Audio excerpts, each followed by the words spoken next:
Welcome to DFS Insights, where the match behind the match comes to life. I am David Geislinger, and alongside me is David Grant Jr., my cousin and co-strategist. The event up on the block is UFC on ESPN 60, Lemos versus Jandiroba.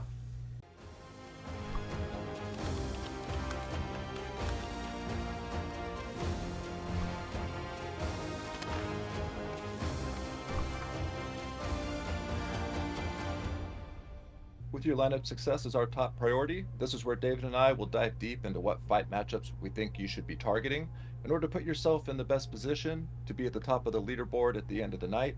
We're going to break down the strategy behind our picks and share our insights to help enhance your lineup construction.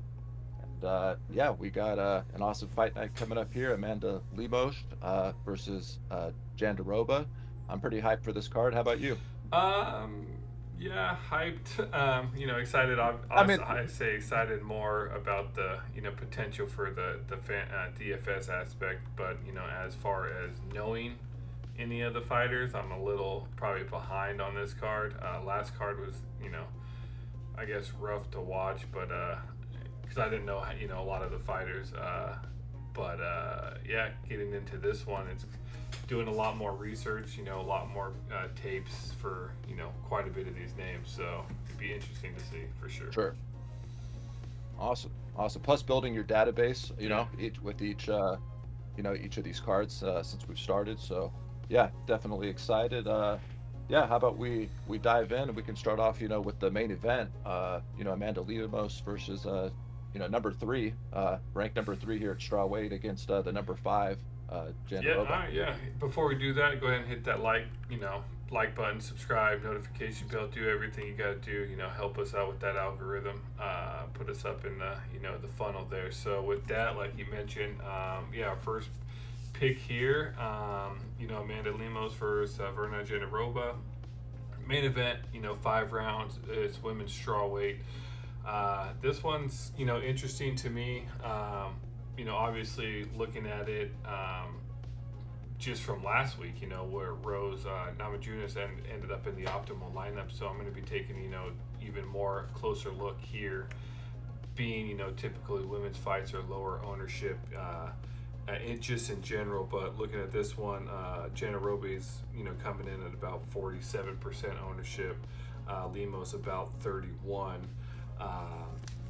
Jandiroba's odds to win. Vegas has a minus 146. That's about a 60%, 59%. Inside the distance is a plus 200. That's 33%, or roughly 33%. And then the round one finishes at plus 700.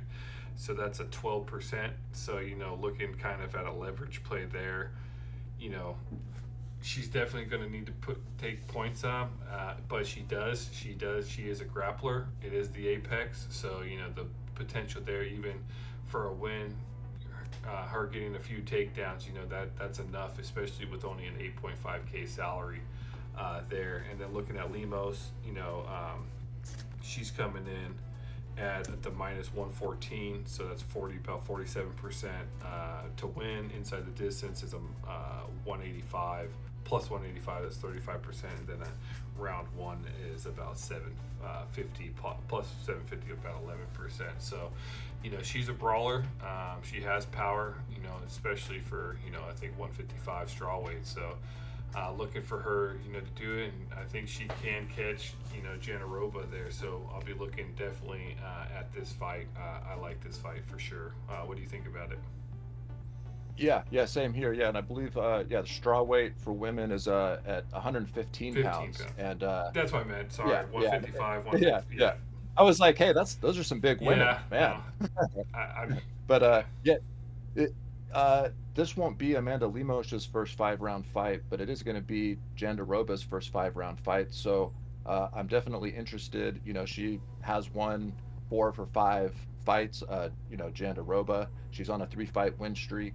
I think at her salary at 8,500, if she wins, I think she'll be good enough to be optimal. I do think Amanda Lemos, if she gets the win, she'll also be optimal. So I do see this fight, most likely the winner of it being in the optimal lineup. I'll have exposure to both sides for sure. I'll probably be a little heavier on Lemos just because I think she has more ways to win, and I'm just a big fan of hers, to be honest. I like what I see. Uh, Jandiroba is solid. I just again I'll be excited to see how she is here in the fourth and fifth round, assuming it gets that far, which I think this probably goes to a decision. If there is a finish, it'll probably be in like the fifth round. So yeah, I'll be having exposure to both sides for sure. Yeah, yeah. It'd be interesting to see, especially be looking, um, you know, this is grappler's paradise at this apex. Smaller octagon there. So I think if she can get that control time, she just basically takes Lemos down and get that control time up. That's how I think the scoring. I think if she does win, it'll be decision, and then basically control time will win it for Jandiroba.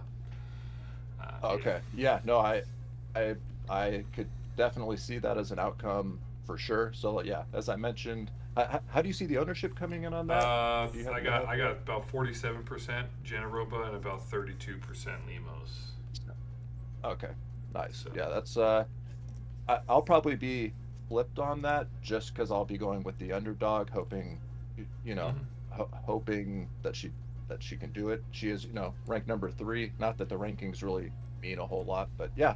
Well, Uh, cool. nice. Getting on to our next one. Next one here, looking like Mr. Steve Garcia versus Choi. This one I particularly like. It's currently sitting at one of my favorite in my ratings here when I do my lineups. What has the best leverage plays here for these large field GPPs, and this one so far is coming in pretty high. The matchup in general, both of them. Sungwei Choi is actually right now currently my most rated one. Still looking for a few more numbers to come in and get averages out and things, but he's at 7,600 salary. He is. I mean, looking back, he's lost three of his last five. Ownership wise, he's coming in at about 19%, which I like the ownership there. Steve Garcia, on the other hand, is coming in at about 47%. Oh, Yeah, okay. so Garcia, is at a minus 172. That's about a 63% chance to win the fight there. Inside the distance, Garcia is coming in at about a plus 100, so basically even.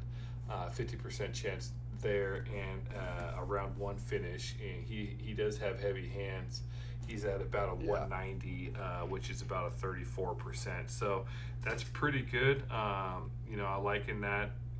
Not too much leverage there, as his ownership will be pretty high.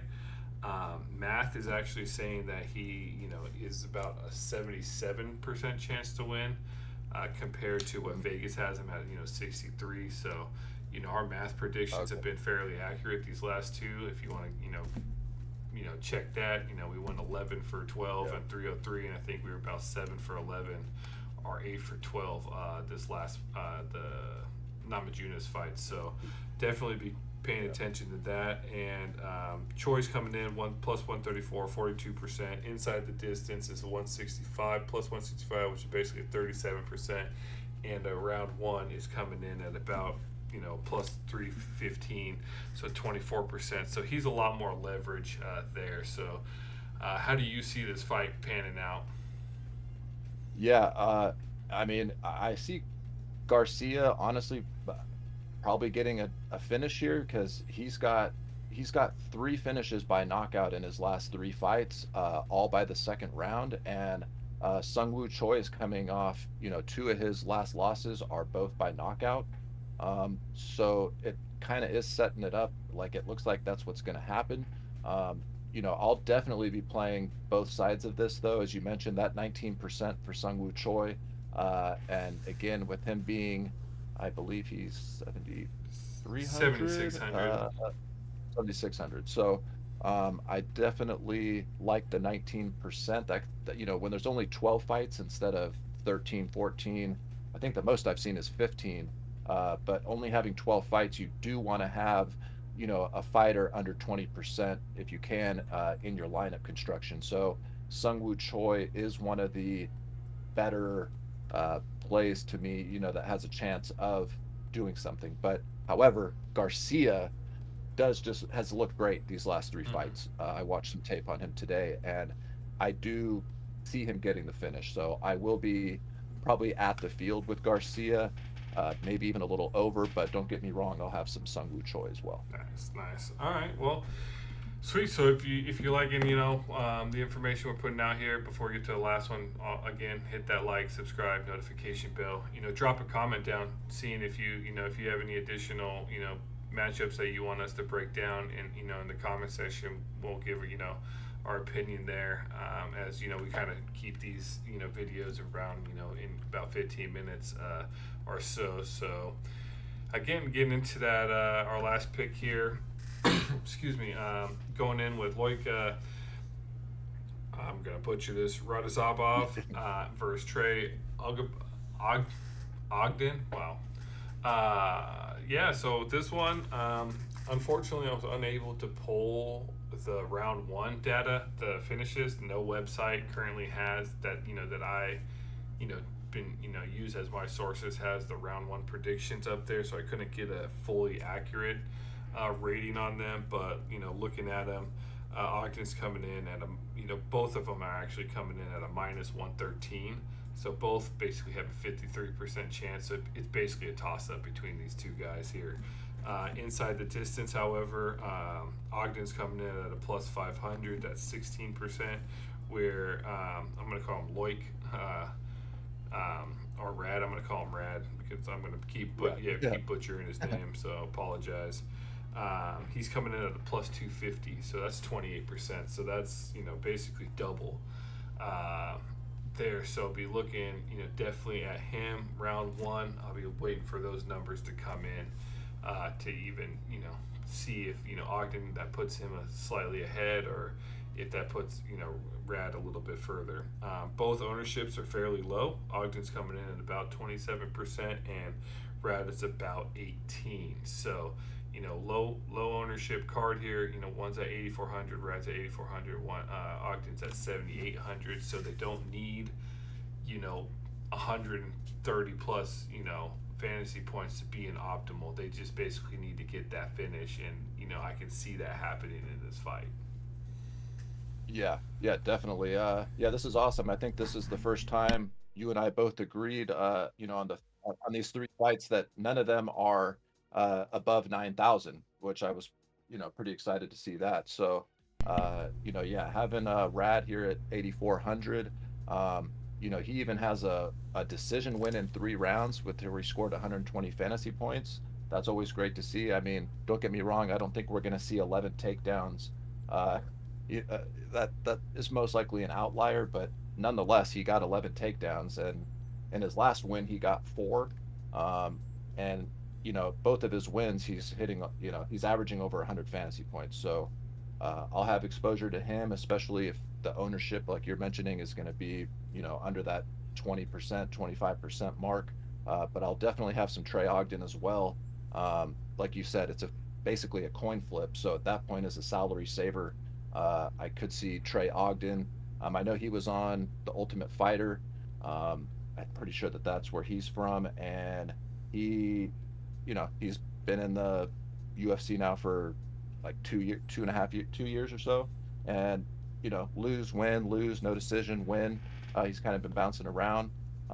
So yeah, I'll have exposure to both sides of this fight for sure. Nice, nice. All right, well, there's those 3 picks. Please, if you want us to give any additional information on these 3 picks, even more specific, or even on fights that we didn't mention, go ahead and drop that in the comments below there as well. And then what we like to finish up, just doing a recap here of our math predictions for this fight. So as you can see up on the screen, the green indicates basically they have over a 50% chance to win.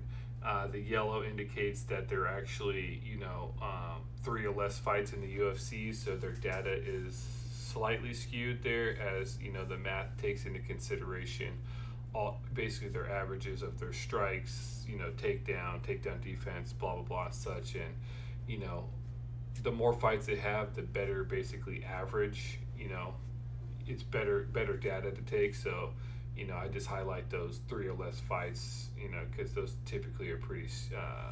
The numbers are a little skewed there.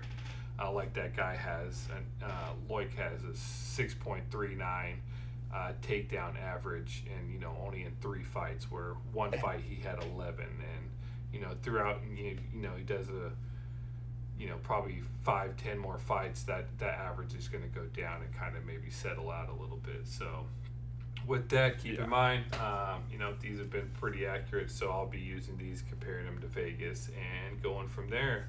So good luck. Hope to see you up on that leaderboard. And Dave, you got anything to add before we end it here?